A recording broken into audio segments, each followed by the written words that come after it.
Now, keywords, I find everyone's got a different definition. Everyone knows what keywords means, sort of, but usually when our clients get what keywords actually means, they say, wow, this is really different.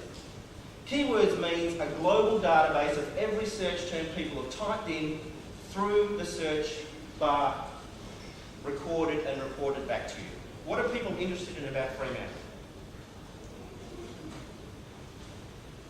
I can tell you confidently that Fremantle doctors and Fremantle accommodation are both pretty high interest areas.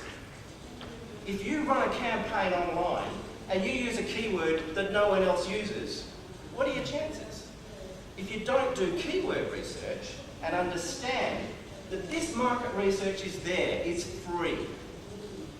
Anyone who doesn't know how to get access to this for free, send me an email.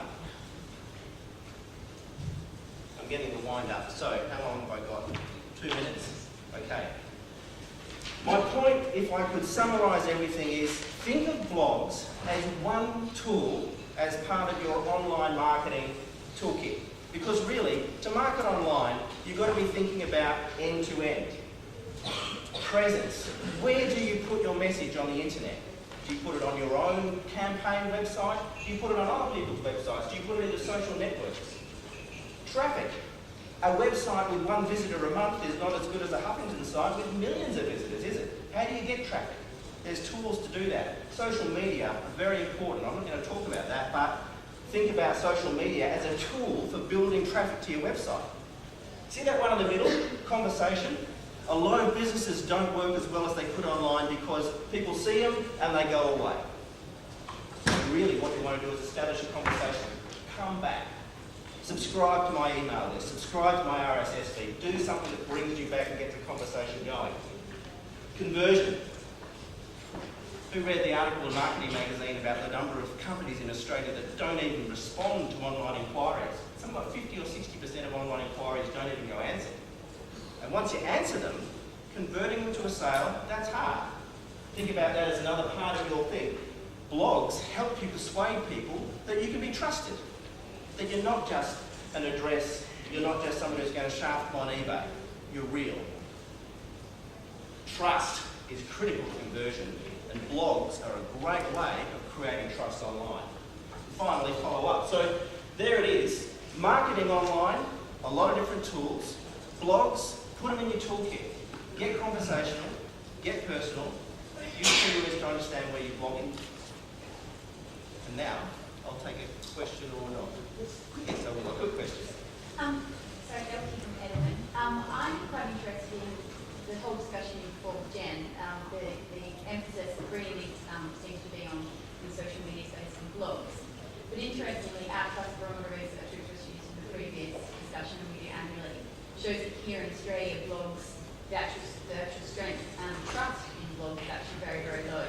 Granted, certainly on the increase, but in terms of where we use our social media power is in forums, and we put it down to that Australians prefer to be involved in the conversation rather than being talked at. So my question to you then, obviously there's probably a lot of budding digital folk going into this space, is do you think that there's importance in finding the two different and utilising the approach differently for each?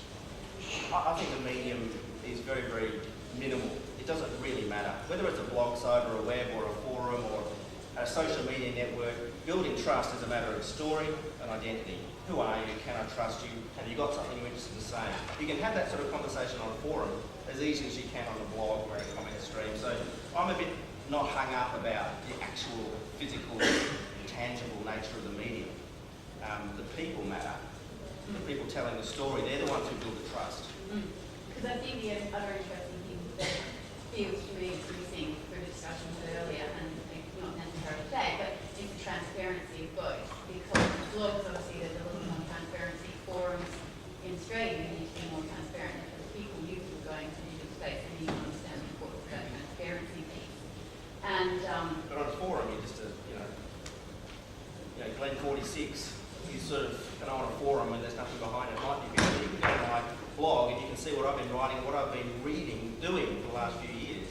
Oh so yeah, that's one thing about blogs, the traceability. That's what I'm saying though, but I'm saying that one thing that I feel will be missing in terms of new people coming into the space is the importance of transparency. As Jen mentioned, called Edelman Walmart, for example, which Edelman as a company learned globally about the importance of transparency, which I feel that as a, any leaders in diesel, Edelman to some point in that discussion, but transparency needs to be at the front and centre of every digital conversation. I would agree, and if you don't think it's a good idea, in the EU and UK there's legislation to enforce that as well. So it's really a good thing to do, and it's going to be the law pretty soon. So I'm sorry to hijack the conversation just there. It's fascinating. Can you hang on to that thought?